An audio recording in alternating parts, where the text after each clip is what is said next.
Hello বন্ধুরা, আশা করি তোমরা সবাই খুব ভালো আছো। আমিও বেশ আছি। আমি মিঠু। আমার আরেকটি নতুন ব্লগে তোমাদের সবাইকে স্বাগত আর আমার অনেক অনেক ভালোবাসা। আজকের ব্লগটা আমি শুরু করলাম ঠাকুরকে দিয়েই। ঠাকুরকে দর্শন করালাম তোমাদেরকে। আর ঠাকুর দেখতে কিন্তু সবারই খুব ভালো লাগে, আমার তো ভীষণই ভালো লাগে। তো আমার ঠাকুরের আসনটা কেমন লাগছে বলো, ফুল দিয়ে সাজিয়েছি আর সব নিজের গাছের ফুল।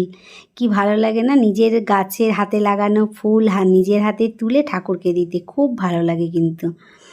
চলো ব্লগটা তোমরা দেখতে থাকো, আশা করছি তোমাদের ভালো লাগবে।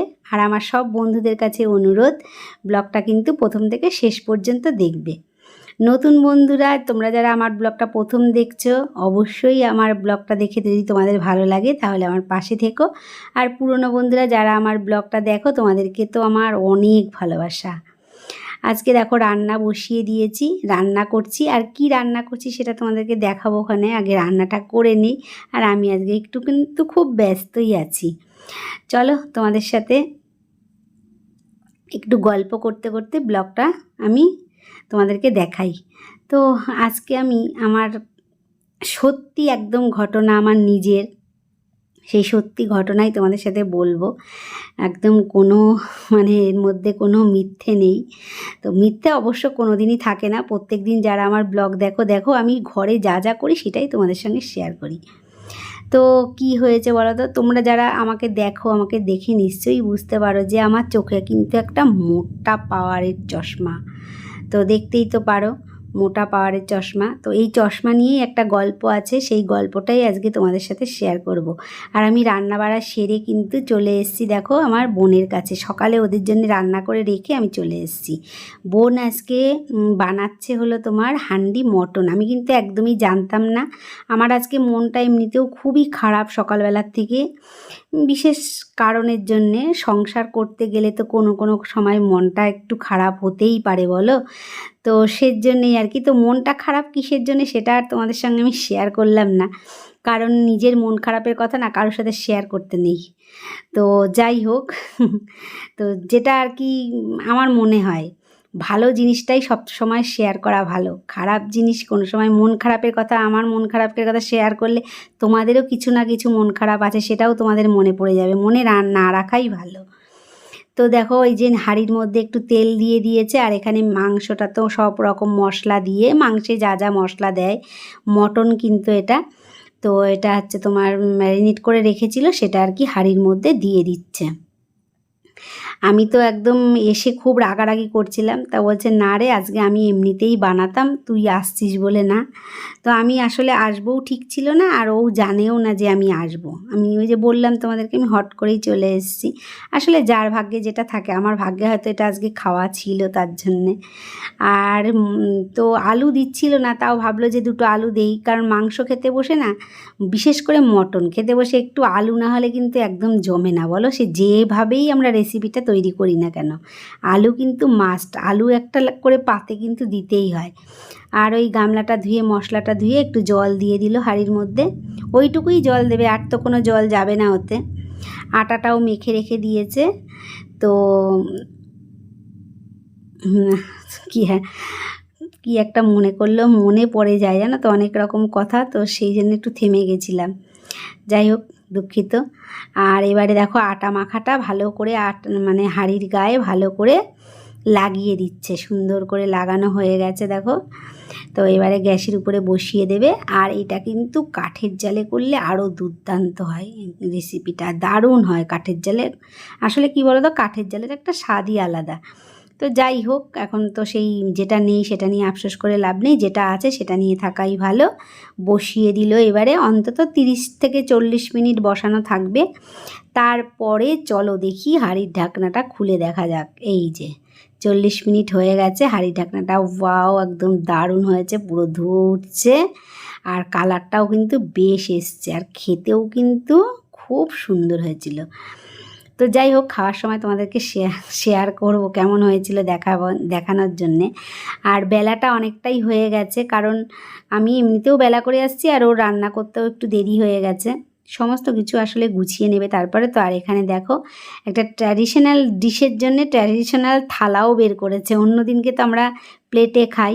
তো আজকে একেবারে কাঁসার থালা বের করেছে আর গরম গরম সার্ভ করবে এখন। ওহ, পাতে দিয়ে দিয়েছে, সঙ্গে আধখানা করে পেঁয়াজ নিয়ে নিয়েছি, কাঁচা পেঁয়াজ। আর ঝোলটা দেখো কি সুন্দর দেখতে যেমন হয়েছে না, খেতেও কিন্তু অসাধারণ হয়েছিল। তো চলো এবার গরম গরম খাওয়া যাক। আর গল্প গল্প তো আছেই সঙ্গে। তো যেটা তোমাদের সাথে শেয়ার করছিলাম সেটাই আর কি হলো যে আমার যখন বিয়ে হয় জানো তো, তো তখন মানে যে কোনো কারণের জন্যে আমার বাড়িতে আমার চোখের একটা ট্রিটমেন্ট চলছিল। তো কিছুদিন না চশমাটা খোলা ছিল। তো চশমাটা খোলা অবস্থাতেই কিন্তু আমাদের এই শ্বশুরবাড়ির লোকরা আমাদের কিন্তু দেখতে গেছিলো আমাকে, ঠিক আছে।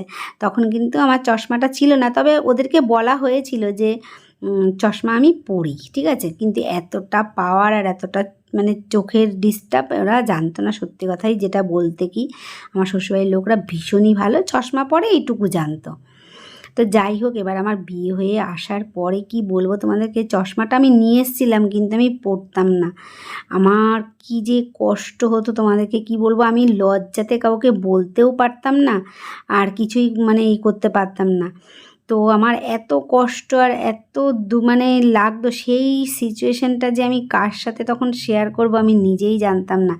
সেই কথাটা আমার মনে পড়লে আমার যে এত কান্না আসে। আজকালকার সমাজেও দেখো যে মেয়েদের কত রকমের মানে লজ্জা, হ্যাঁ, যদি জানে এত পাওয়ারের চশমা পরে শ্বশুরবাড়ির লোকরা দেখে কি বলবে, পাড়ার লোকরা দেখে কি বলবে, এই রকম মানে মনের মানে মানে পরিস্থিতিতে আমি পড়েছিলাম।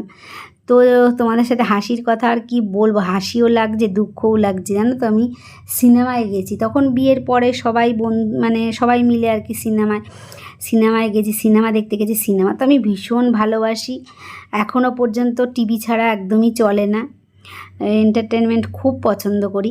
তো যাই হোক, সিনেমা দেখতে গিয়ে এবার সবাই তো সিনেমা দেখছে, এইবারে আমিও দেখছি। আমি তো ছাতা কলা কিছুই বুঝতে পারছি না, চশমা ছাড়া। সত্যি কথা বলতে কি, আমি তো দূরের জিনিস তো মানে ভালো দেখতে পাই সবই, কিন্তু সেরকম পরিষ্কার তো দেখতে পাই না। কিন্তু আমি দেখে যাচ্ছি সিনেমা, অথচ আমি কিছুই বুঝতে পারছি না। আর দেখো এই গল্পটা কিন্তু আমি পরের দিনকে করব তোমাদের সাথে, ঠিক আছে।